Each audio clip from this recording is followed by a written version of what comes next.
What if they are saying that just don't use this, you know, the desert and selling business? Oh yeah, if you're saying something like that, it's good. Yeah. But legitimate is good. But trust me, some of them, the desert might work for them. Might work for them. Okay. If there's a chance and you want to take the desert, to me, I support you. Yeah.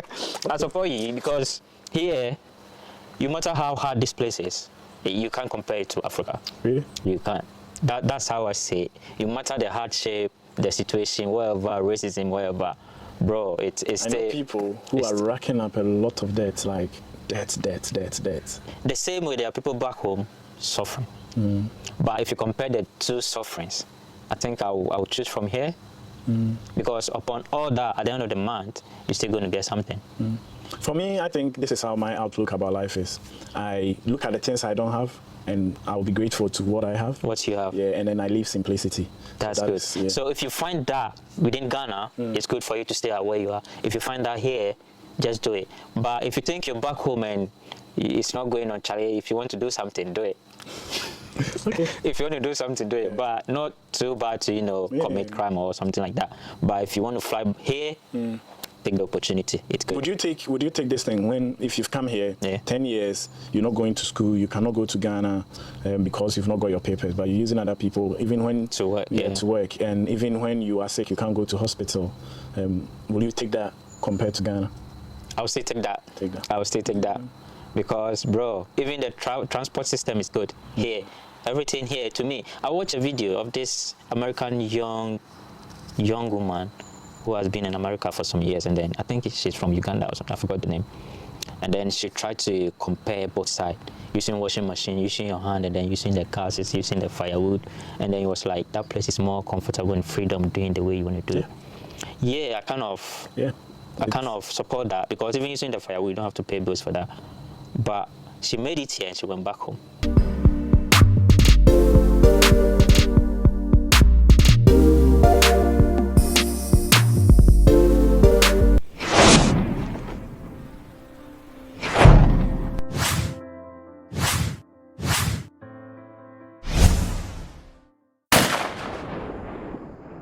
So today I've got a very special person here.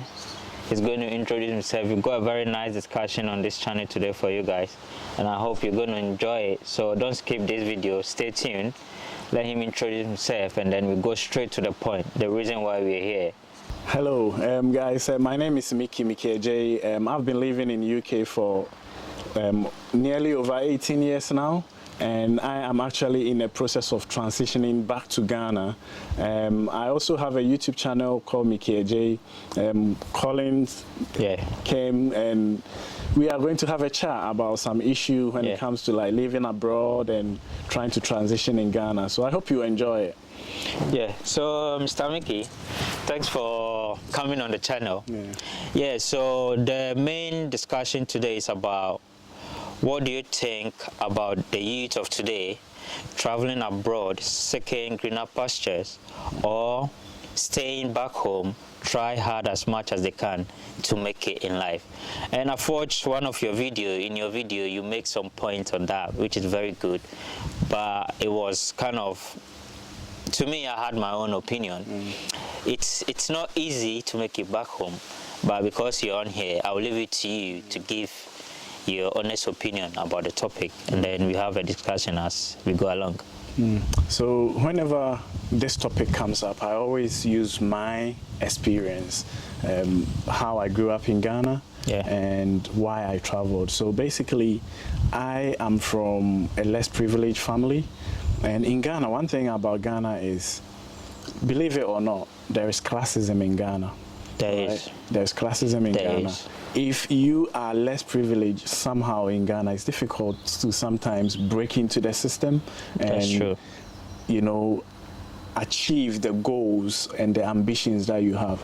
So what happened was, I went to the government school. They call it Saito. Right? I remember. Because my parents couldn't afford it. And one thing I realized is, I don't know if it's the same now, but people who went to private school or international school, they used to get the better grade. And no matter how intelligent you were in the government schools, it was difficult for you to get the grades to go to the schools that you wanted anyway. So I got, what I could have got, and then I couldn't get my first choice school. But the thing is, it wasn't above my grade. But I remember going there, and on the wall, it was written that if you don't have this grade, you are not able to get admission, right?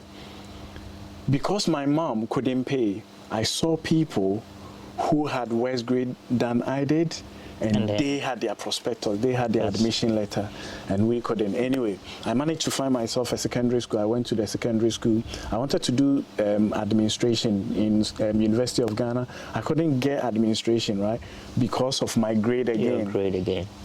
But I know people who had less grade than you, worse grades, but they still managed to get those courses. At this point, I realized, you know what, the system is not going to favor me because I'm not from, my parents don't know any prominent people. We couldn't pay our way through the system. So that's why I left and I came to UK. But coming to UK, there are some things that you have to forgo, right? There's something we say in Ghana, nowhere cool. Yeah. Right, nowhere cool. So when you come to UK, remember that you are going to sacrifice certain things, right? So to your first question, is it better for a young person to stay home or come here? I would say it's about your some of the things that you do to gain financial freedom. It's all about financial freedom. If you have money in Ghana, Ghana is paradise. Ghana and Africa is paradise, but only if you can afford it, right? So what I did was I will come abroad, try and make money, and then go back, and that's what I'm trying to do. But like recent times, if you watch, especially on YouTube, you see the young guys going back home, and a lot of them are saying, oh, it's good to stay back home, it's good to not to, travel, and some of them die through traveling, the ways that they go through to get to Europe, because they don't have the right channel. And even staying back home is very difficult because it's hard. So some of them will be like, I'm suffering here anyway, so why don't I suffer going there or pass through the hard way so I can get there and make it? So what will you say to that? So basically, I will be a hypocrite to tell people not to travel because I know what traveling did for me. Yeah. Trust me, there are a lot of things that I've achieved within my 18-year living abroad that I'm not God, and I couldn't tell if I lived in Ghana what would have happened to me. But I think I've done myself a good service coming abroad. But there's a caveat to that. If you have a good business that is growing in Ghana, why would you want to sell it and come to, because coming abroad, right, there are a lot of uncertainty. Okay, how are you coming? You're going to go through Dangria Gap, you're going to go through Nicaragua, the sea and stuff like that. You might not survive it. That is one. Two, when you get abroad, are you going to get the documents? Straight away? Straight away. I know people who wasted 10 years before they got their documents. You might fall in love with someone you don't really want to fall in love with. If you know, right? And then you're right. you might end up living in a relationship that you don't really enjoy. You might have family back home. Within that 10 years that you're trying to get your documentation, you are missing them, you're not going back. What is happening to your wife, your husband back home? That's another thing, right? And then I actually like the fact that you kind of supporting both ways, really like being like people should stay there or people not to come here. But personally, I think anybody that would say someone shouldn't travel, not your point, but as I said, watching YouTube videos, and a lot of these youth are telling the youth back home or the people back home not to travel. I think that's really bad. See, that can be bad and that can be good, because I was telling you that if I stayed in Ghana and I didn't have a legitimate way of traveling like I did, right, and I lived in Ghana, I think, okay, let me put it this way.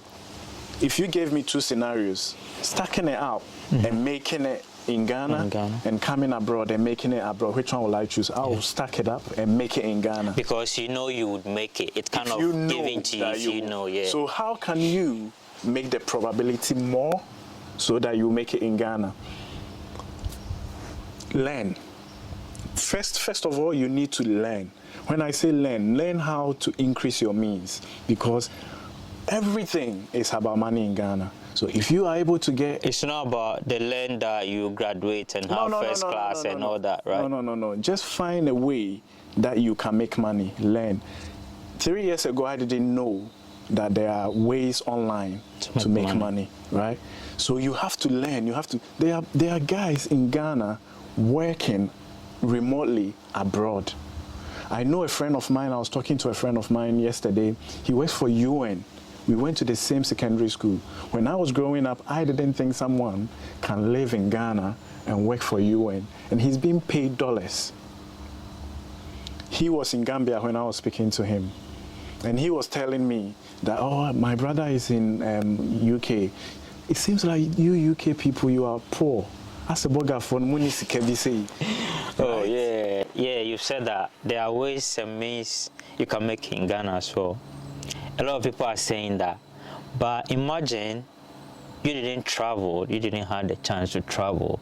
So what will you do if you were to be in Ghana at the moment? Okay, so yeah, I know why you're asking me this question. A lot of people from the diaspora are saying that the youth of Africa should stay in Africa and build Africa and make it.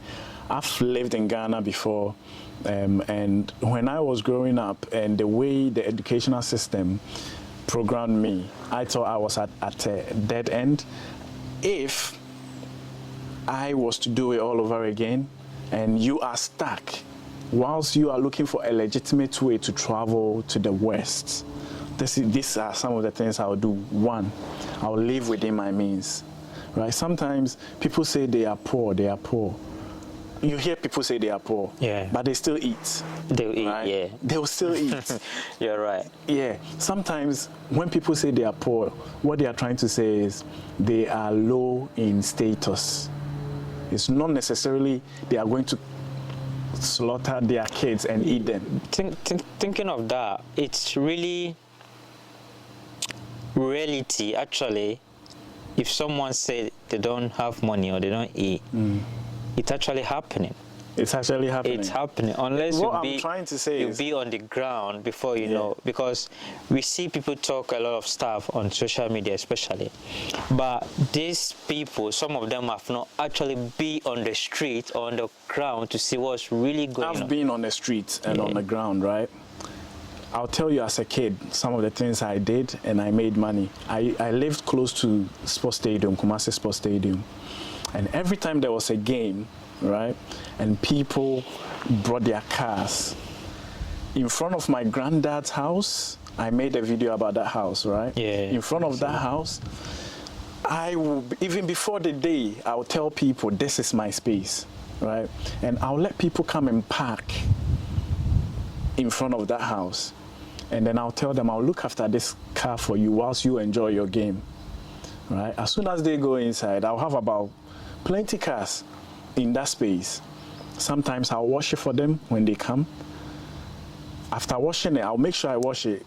A game is 90 minutes, right? And we've got 15 minutes in the middle. Yeah. So I have at least nearly 2 hours to play with.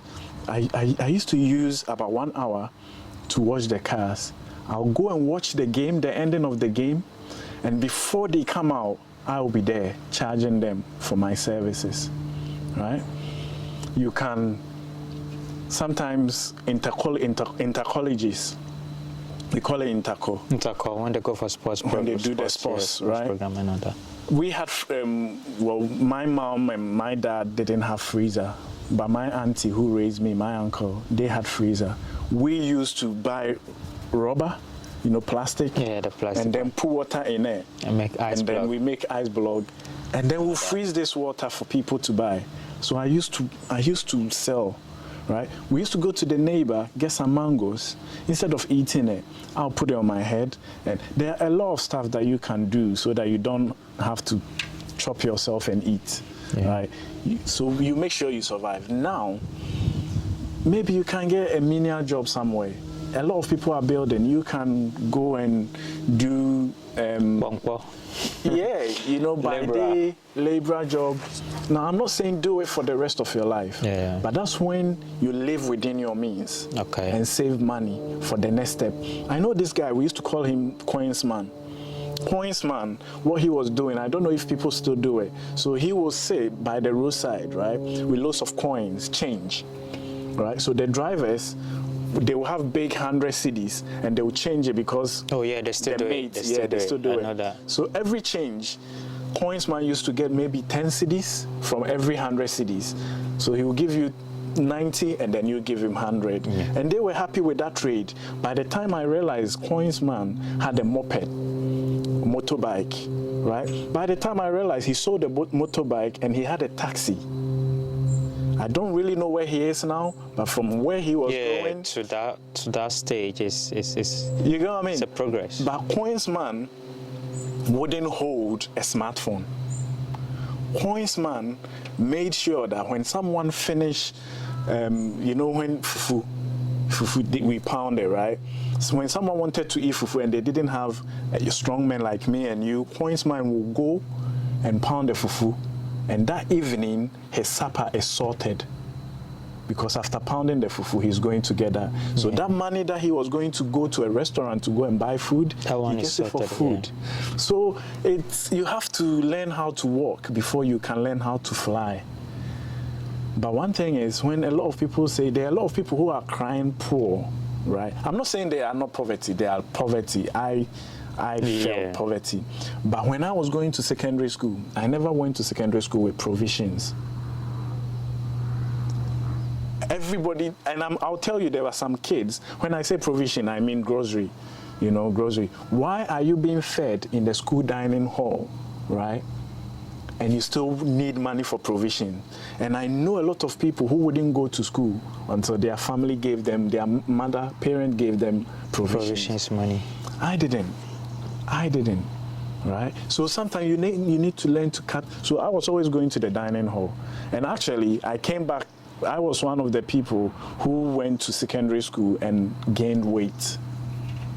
I was coming from secondary school because secondary school you're supposed to lose weight. I was coming back fat.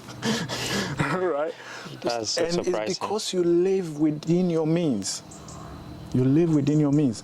When I buy my shoe, I make sure I buy these. We used to call it token. There was this metal plate that we put under. I will put that under so that it doesn't go off. So that it doesn't quickly. wear. Yeah. You do certain things. If I couldn't do that, I don't think I would have went through university. So when I went through university, I was lucky.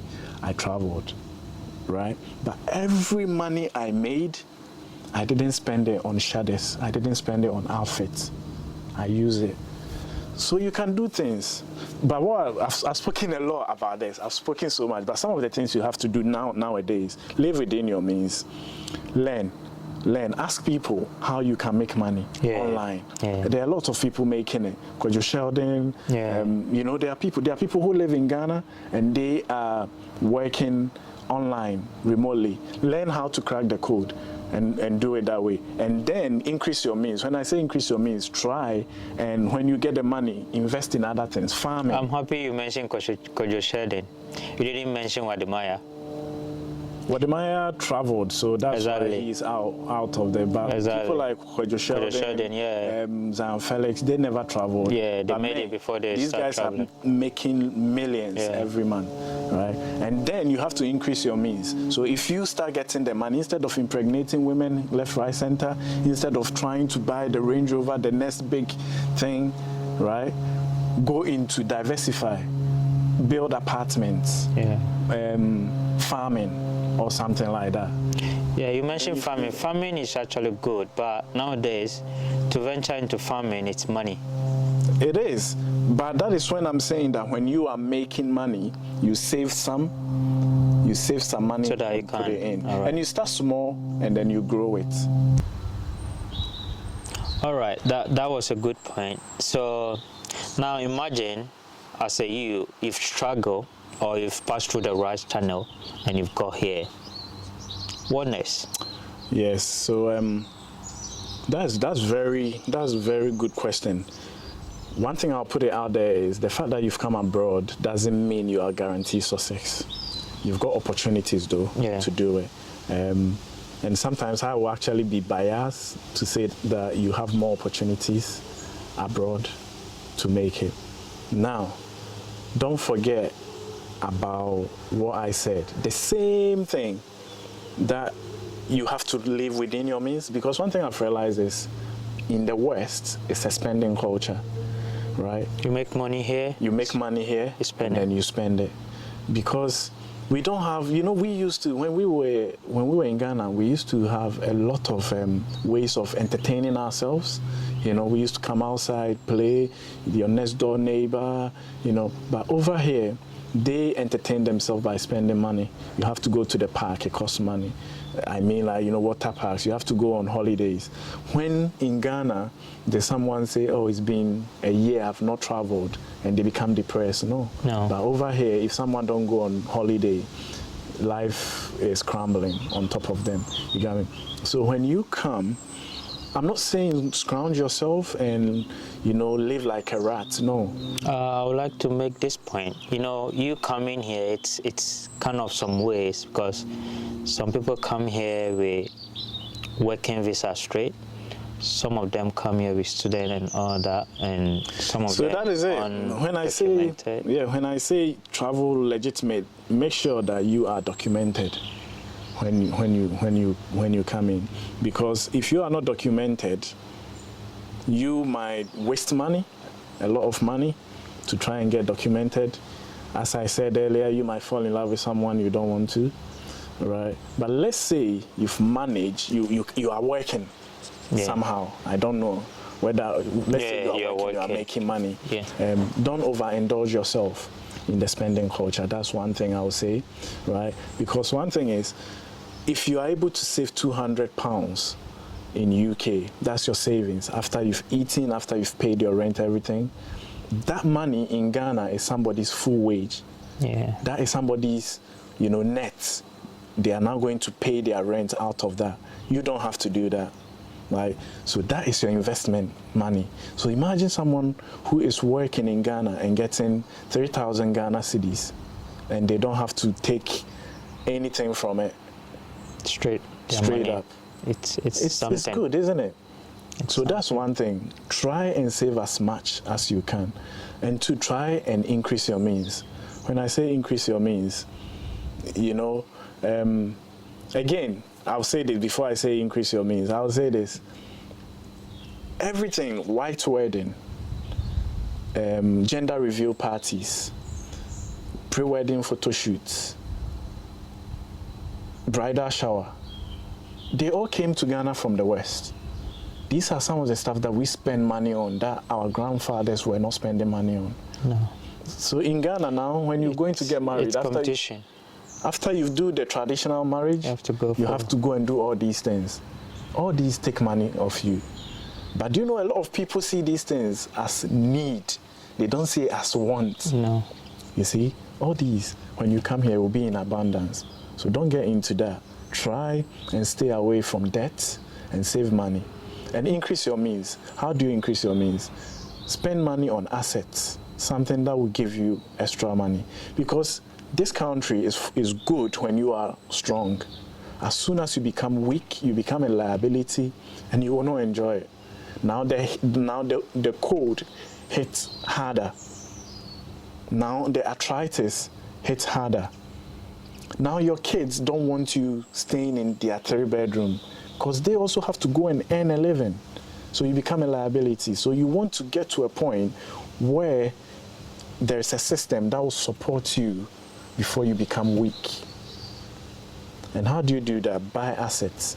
If you have a house here, I'm not against buying a house here, but make sure it makes sense. Make sure that if you are living in that house, renting is more expensive than living in that house, right?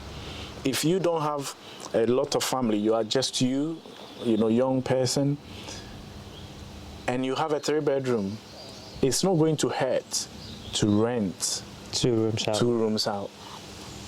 right? Even if they halve your mortgage for you, you are gaining half of a mortgage every month, and you are gaining in equity, right? And even if you want to go back to Ghana, then you can sell that. And if you are good with your money, you can actually remortgage that house and go next on interest-free, interest-only mortgage. So you're not going to own that house, but you are only paying the interest. But someone lives there and paying you full mortgage. So you're actually making money. You're making some on top of it. You know what I mean? And then later you can sell it. Touching on that topic, one of your videos, you say like, what would be best if you own a property here or if you build back home?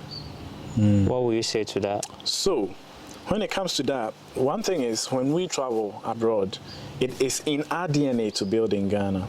Yeah. And what everyone did and what our forefathers did wrong when they traveled was building big, you know. And then when we were also growing up, there was MTV Crib. We were watching it. We are seeing these big houses. We want some of that. We want the house with a swimming pool. We want a house, but we forget that after you build it, you have to maintain it. Right? So for me, there's a point that you are not going to enjoy this country, or there's a time that you would want to enjoy some piece of life. So if you can build in Ghana too, instead of building a big 6-bedroom, 8 bedrooms, build apartments, right? Something that you can rent some out, because me and you, every year we go to Ghana like 4 weeks, right? And even that is luxury. Some people go once every 2 years. Every 2 years, right? So if you build a mansion, that's true. That is luxury. That's true. So if you build a mansion in Ghana and you stay in it for only like once in every 2 years, then what's the point? Why don't you build apartments, rent it out? Even if you don't need the money, right? Instead of sending your mother money, that rent can go to your mother. Or when you go there once every 2 years, you can use that money as your pocket money.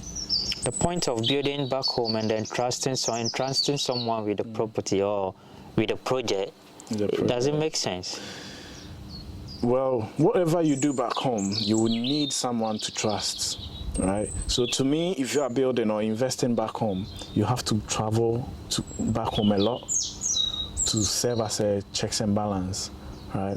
And you have to let people, you need someone you need to trust. I'm sure you find someone that you There's can almost trust. No one to trust. To be honest, I've met people, I mean, grown-ups that are supposed to by now make it in life, that they will end up blaming someone they entrust with their project or anything they're doing back home. And then they go. And do you know one thing too I realized? Actually, finding someone you trust back home is not even the only thing. You need to trust someone who shares your dream as well, who sees things the same way you see things. One thing I realized was, oh, bruh, we've done this thing for you. Come up, you go there and you realize, Charlie, Bankukra, and then why you know what I mean? That's the point. It's not even easy to find someone that will be sharing the same dream. Okay, if you cannot find someone, you can save your money.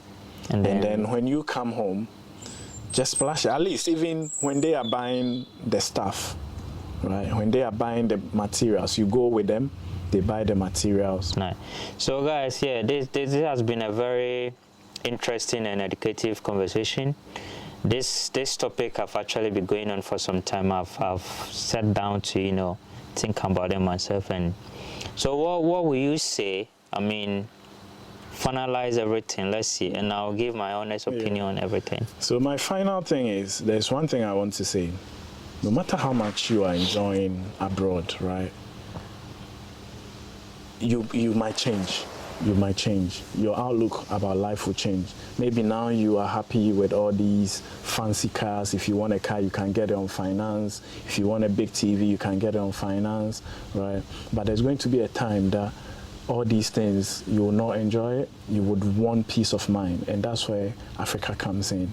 So no matter what you do, don't close your mind back to Africa. That's what I'm going to say. Don't close your mind back to Ghana. Just keep your options open. Invest over there. If you are investing here, you can sell some of it and invest in Ghana, so that if things hit here, there's a guy called Kwaduboli. He was working for, I think, UBS Bank. He was an investment banker. And from what he's saying, he was a high-flying banker, right, working in London. A deal went bad. He got deported. Yeah, I heard that story. Yeah, he got deported. He was happy that his family had a family home. Maybe he built. What if he didn't have a place to go? Yeah. You know, so don't close your mind. You never know. The Windrush, their ancestors came here, worked for the British government, and they thought, yeah, we were born over here. We didn't need to, you know, secure our papers. And then later, I think some of them got deported mistakenly, and some of them actually passed away when they went back, you know, from the shock. So whatever you do, please don't close your mind to Ghana. Thank you. Guys, did you hear that? Whatever you do, don't close your mind back home in Africa. You can invest as much as you can, little. Just make sure you're doing something back home. Even if it's here, make sure you got something that tomorrow, when you sell it off, when you give it up, you can have something to go back home. And now, to my honest opinion about being home or coming here to make it, personally, I think if you have the chance to come here, it's good. Never hesitate to take the opportunity to come here. It's good. And to our brothers and sisters who are traveling from here back home and then telling the youth that not to travel, if you are part of it, please stop. Allow them to, you know, take advantage of the good opportunity. What if they are saying that just don't use this, you know, the desert and selling business? Oh yeah, if you're saying something like that, it's good. Yeah. But legitimate is good. But trust me, some of them, the desert might work for them. Okay. If there's a chance and you want to take the desert, to me, I support you. Yeah. Okay. I support you because here, no matter how hard this place is, you can't compare it to Africa. Really? You can't. That's how I say it. No matter the hardship, the situation, wherever, racism, wherever, bro, it's I know people who are racking up a lot of debt, like debt. The same way there are people back home suffering. But if you compare the two sufferings, I think I will choose from here. Because upon all that, at the end of the month, you're still going to get something. For me, I think this is how my outlook about life is. I look at the things I don't have, and I'll be grateful to what I have. What you have. Yeah, and then I live simplicity. That's good. Yeah. So if you find that within Ghana, it's good for you to stay at where you are. If you find that here, just do it. But if you think you're back home and it's not going on, Charlie, if you want to do something, do it. Okay. If you want to do something, do it. But not too bad to, you know, commit crime or something like that. But if you want to fly here, take the opportunity. It's good. Would you take this thing if you've come here 10 years, you're not going to school, you cannot go to Ghana because you've not got your papers, but you're using other people even when to work, to work, and even when you are sick, you can't go to hospital. Will you take that compared to Ghana? I would say take that. I would say take that. Because, bro, even the transport system is good here. Everything here, to me. I watched a video of this American young woman who has been in America for some years, and then I think she's from Uganda or something. I forgot the name. And then she tried to compare both sides, using washing machine, using your hand, and then using the gases, using the firewood. And then it was like, that place is more comfortable and freedom doing the way you want to do it. Yeah, I kind of support that, because even using the firewood, you don't have to pay bills for that. But she made it here and she went back home. She made it here and she went back home. And now, she doesn't have to think much, even if she's using the firewood, because at the corner there, she got something. Do you know the question I ask you, if you were doing this, you were doing that, would you stay? And you still said it. Yeah. I also understand why you answered it that way. All right. Because you are still young. Yeah. You've got the fresh blood. That's true. Right. If I ask you in your 60s, it will be a different. Yeah, that's why more or less this conversation is for the youth. The youth. And this conversation is also help build people like us, so that before we get to that age, thank to God, we will not be talking like this anymore. You understand? Because we want to change the narrative, and we want to change how we came in and we saw our, grandfathers, fathers. Some of them are really suffering. It's really bad. We want to change that. Cool. So thank you for coming to the channel. Thank you for having me. I really appreciate it. Subscribe to Collins TV. Thank you. Thank you. Yeah, please support him. That's it. So guys, that's